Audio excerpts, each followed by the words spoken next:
정도 당겨서 미리 받을 수 있다고 했는데 가장이 아픈 경우에 당연히 국민연금 측에서 혜택이 있지 않을까요? 네, 그렇습니다.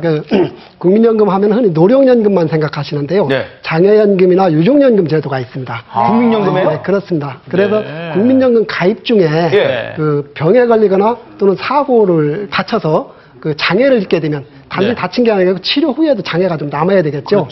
그런 경우는 장애연금을 받을 수가 있습니다. 장애연금은 1등급에서 4등급까지 냈는데요. 1등급에서 3등급까지는 연금을 지급해드리고 4등급은 일시금으로 지급해드립니다. 지금 표에서 보시는 바와 같이 한 중간에 한 20만 7천 원 정도의 보험료를 내시던 분이 불행히도 장애 1급에 해당되겠다 그러면 월 50만 원. 그 다음에 2급에 해당되게 되면 월 40만 원, 그리고 3급에 해당되면 월 30만 원, 그리고 상대가 좀 약한 장애 4급에 해당되게 되면 1,400만 원을 일시금으로 받으실 수 있습니다. 그러니까 원래 받을 돈은 놔두고 추가로 저걸 얹어준다는 얘기죠?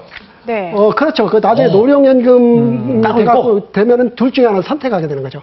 유리한 거죠. 그래요? 그러니까 보험의 역할도 해주는 거네요. 그렇습니다. 그러네요. 보장성도 있는 거죠. 다른 얘기인데요. 아내 명의로 연금이 들어있단 말이죠. 그렇습니다. 근데 예를 들어서 아내가 무슨 잘못돼서 일찍 사망을 했어요. 그렇다면 남편이 그 아내분의 연금을 다 받을 수 있는 겁니까? 100%?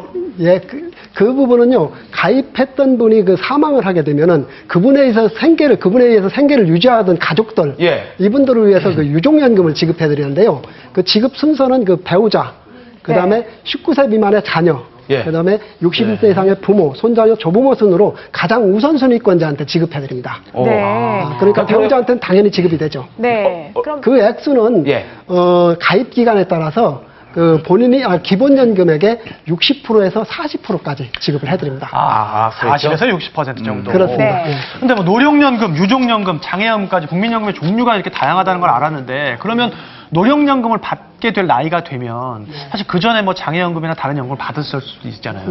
그러면 두 개 한꺼번에 받으실 수도 있어요, 나중에? 그렇지 않습니다. 연금은 일종의 사회보장제도이기 때문에 보다 많은 분들한테 혜택을 드리기 위해서 한 사람한테는 한 가지 연금만 드립니다.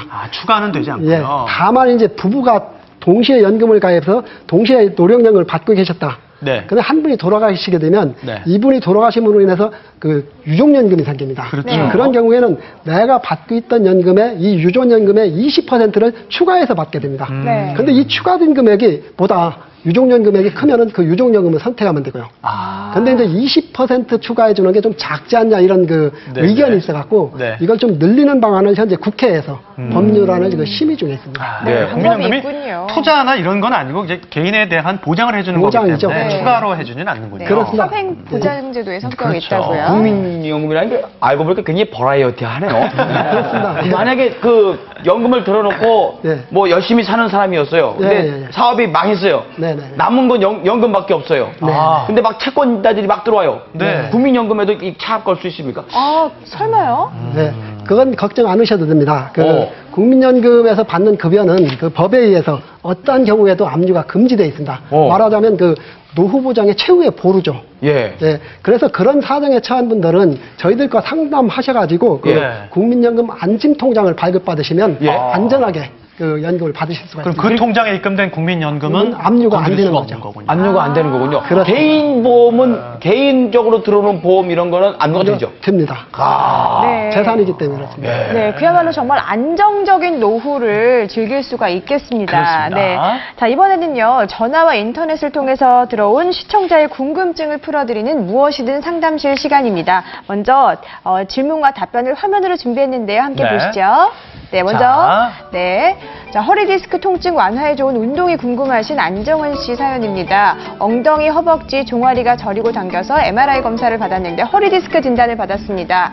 오래 앉아 있다 보니 통증이 계속 와서 운동을 할까 하는데 수영이나 자전거가 어떨까요?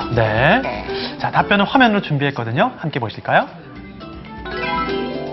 디스크 진단을 받은 경우 수영과 실내 자전거로 운동을 하는 것이 도움이 될까요? 먼저 수영 같은 경우에는 허리 근육뿐만이 아니라 허리 주변에 있는 근육, 즉 복근이라든지 허벅지 근육, 골반 근육을 함께 강화시킬 수 있는 아주 좋은 운동이 되겠습니다. 배영이라든지 자유형 같은 동작은 특히 도움이 많이 되죠. 두 번째로 말씀하신 자전거 같은 경우에는 아주 다리 근육과 허벅지 근육을 단련시키는 좋은 운동이긴 하지만